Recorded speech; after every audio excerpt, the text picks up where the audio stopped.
எல்லா மொழியும் படிப்போம், நாங்கள் வாழ. எங்கள் மொழி தமிழ் படிப்போம், எங்கள் இனம் வாழ. மொழி என் முகம், என் முகவரி, என் கலை, என் இலக்கியம், என் அடையாளம், என் வரலாறு, என் அரசியல், என் உயிரடா என்று என்னைக்கு நீ நினைக்கிறியோ அன்னைக்கு வருமடா உனக்கு உணர்வு, மானம், வீரம், ரோஷம் எல்லாம் வரும்டா. நீ தமிழ் என்று உச்சரிக்காதவன், தமிழன் என்று உச்சரிக்காதவன் நாட்டை கொடுத்துட்டு எங்களை நடு ரோட்டில் போட்டு நிறுத்திக்கடா. வைத்தியக்காரன் வைத்தியக்காரன். நடிகனுக்கும் தலைவனுக்கும் வித்தியாசம் தருதார தருதல கூட்டமே. தலைவன் எவன்? இவன் தலைவனடா, இவன் தலைவனடா, இவன் தலைவனடா. எங்களுக்கெல்லாம் ஒரு பெருமிதமும் திமிரும் இருக்குடா. என்னடா என்னங்களை சொல்ல முடியும்? புறம் பேசுவ, அவதூறு பேசுவ, பொய்யை பரப்புவ, கட்டமைப்புவ, வேற என்ன பேசுவ நீ? திரள் நிதி திருடர்கள். திரள் நிதி திருடன் இவ்வளவு நாள் சொல்லிக்கிட்டு இருந்தவன் யாரு? திருட்டு நிதிக்காரன். இப்ப சொல்ற ஐயோக்கியப்ப யாரு? பிளாக் டிக்கெட்காரன்.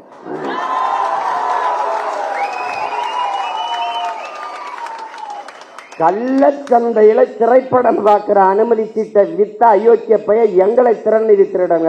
அயோக்கிய பலட பிளடி நான்சென்ஸ். தம்பி, ஆட்டம் மாறி மாறி தான் ஆடுவோம். இந்த ஆட்டம் உங்க கையில் இருக்கு. உங்க காலில் இருக்கிற பந்து ஒரு நாள் எங்கள் கால்களுக்கு வரும். பார்த்து ஆடணும், பார்த்து பேசணும். வாதத்தில் தோற்பவன் அவதூறை கையில் எடுப்பாங்கிறான் சாக்ரட்டிஸ். இவன் அறிவு கட்டம் இல்லவன். நம்ம கேள்விக்கு பதில் தானே சொல்லணும், சொல்ல தெரியாது. தெரியாதா? அவர் பொய்யா பேசுவார், ஒரு பொய் சொல்றார். திரள் நிதி நம்மட மக்கள் இயக்கம் மக்கள்கிட்ட தான்டா பெற முடியும். நீ வாக்கு என்ன நீ எவடா குத்திக்கிட்ட? மக்கள்கிட்ட தானடா கேட்ட.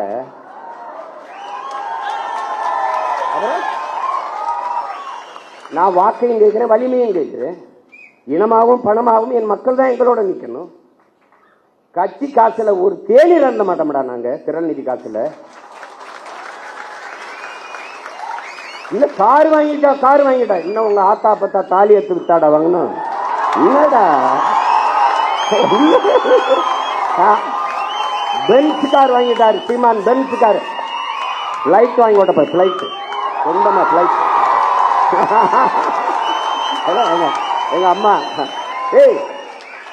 அம்மா தமிழ் செல்வி சொன்னாங்கல்ல, சோழனா பை போட்டு தேஞ்ச ரப்பர் செருப்பை போட்டுக்கிட்டு அப்படியே பழைய ஜிப்பா போட்டுக்கிட்டு இப்படிதான்டா பேசிட்டு இருந்தான். 7 லட்சம் மக்களை திருச்சியில திரட்டி தமிழ் தேசிய அரசியல் பக்கம் நிறுத்துக்கான ஒரு சாதாரண மகன். எங்களை இந்த தும்பப்பெண் உலகம் பூரா எத்தனை கோடி மக்கள் எங்களை உயிரா நேசிச்சு பெத்த பிள்ளை போல நேசிக்க எத்தனை பேரன்பு கொண்ட எங்க சொந்தக்காரர் இருக்கான். அவன் என்னடா இந்த காரு, இந்த பிச்சைக்கார காரு நாங்க வேணாம்னு வச்சிருக்கோம்டா. அதெல்லாம் வேணாங்க, எனக்கு இது போதும் அப்படின்னு. அது மருமே ஒரு நாள் இந்த கார்ல வண்டியில வந்துட்டு அவர் திடீர்னு மாமா இவ்வளவு தூரம் பயணத்தில் இது எப்படி மாமா, அவரா காசை கட்டி வாங்கிட்டு வந்து எடுத்துட்டு பண்ணாப்புல பொறுக்கல. இப்ப நான் சொந்தமா விண்ணூரி வாங்கி ஓட்டினா என்னடா பண்ணுவீங்க? டேய் வைத்தியக்காரங்கள செத்து போங்கடா. நான் துறைகிட்ட சொன்னேன், துறை அண்ணா என்னென்ன அப்படி பண்ண தம்பி, டேய் நம்ம செய்யறது அவங்களுக்கு எதாவது பிடிக்கலையோ அதை திரும்ப திரும்ப செய்யணும்டா. டேய் நம்ம பேசுறது அவனுக்கு எரிச்சலா இருக்காடா, அதே பேசுறான். இப்ப நம்ம என்ன பயிற்சி கூடத்துல ஒரு உடையை போட்டு பயிற்சி எடுக்கும்போது காலத்துக்கு இப்படி வச்சா அப்ப பாருங்க, இந்த உடையை பார்த்தீர்களா, பேசுவது தட்டார்வு ஆனால் போடுறது இங்க தயாரிச்சதாண்டா பைத்தியக்காரத்துல. அவன் என்ன துறைக்கு சொன்னேன். அப்ப நம்ம ஒண்ணு செய்யணும், கோணி சாக்கில் ஒரு டவுசரை தச்சுக்கிட்டு அவன் என்னன்னா எங்களை பார்க்கும்போது நீங்கெல்லாம் கோமணம் கட்டிட்டு அலையாம நீ எதுக்கு இப்படிலாம் போட்டு தெரியா? டேய் டேய் உங்களை எல்லாம் வர டே இருங்கடா தம்பி, கொள்ள வெறியில இருக்கோம் பார்த்துருக்கு. புரியுதா? பேசவே ஆரம்பிக்கல.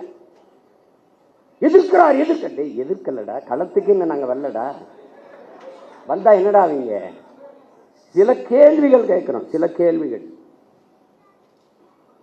நாங்க ஏற்றுக்கொண்ட தலைமை என்பது எப்படிப்பட்டது? உலகத்தில் எந்த இனத்திற்கும் எங்கள் தலைவனை போல தலைவன் வாச்சிருக்க மாட்டார். என் தம்பி வெற்றிச்செலன் சொன்னான்ல, 3 தலைமுறை தன் இன விடுதலைக்கு களத்திலே நின்றான். உலக வரலாற்றிலே எங்கள் தலைவன் தான். அவன் நின்றான், அவன் மகன் நின்றான், மகள் நின்றான், அவன் உயிர் துணையாக என் அண்ணி மதிவதனியும் நின்றான். இறுதி கட்டத்தில் தன் தாயும் தந்தையும் களத்திலே கொண்டு நிறுத்தினான், தன்னோடு வைத்திருந்தான். 3 தலைமுறை, 3 தலைமுறையும் தன் இன விடுதலைக்கு பலியானது உலக வரலாற்றிலே என்னுயிர் தலைவன் பிரபாகரனும் அவன் குடும்பம் தான். எத்தனை பெருமைடா, சொல்லி முடிக்க முடியாது. அவ்வளவு பெரிய வரலாறு. அவன் பிரபாகரன் என்பது பெயர் சொல்லல்ல, அவனே ஒரு பேரினத்தின் வரலாறு.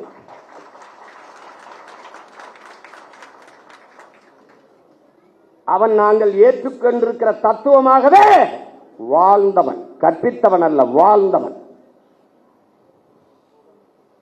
அடிமை வாழ்வினும் உரிமை சாவு மேலானது. இது பன்னெடுங்காலமாக எம்பின முன்னோர்கள் வாழ்க்கையிலிருந்து எங்களுக்கு கற்றுத்தந்தது. உயிரை இழக்கலாம், உரிமையை இழக்கலாமா? ஏன்? உயிர் என்பது தனிப்பட்ட ஒருவனுக்கான இழப்பு, உரிமை இழப்பு ஒட்டுமொத்த தேசிய இனத்திற்கான இழப்பு. எனவே உயிரினும் மேலானது எமது உரிமை.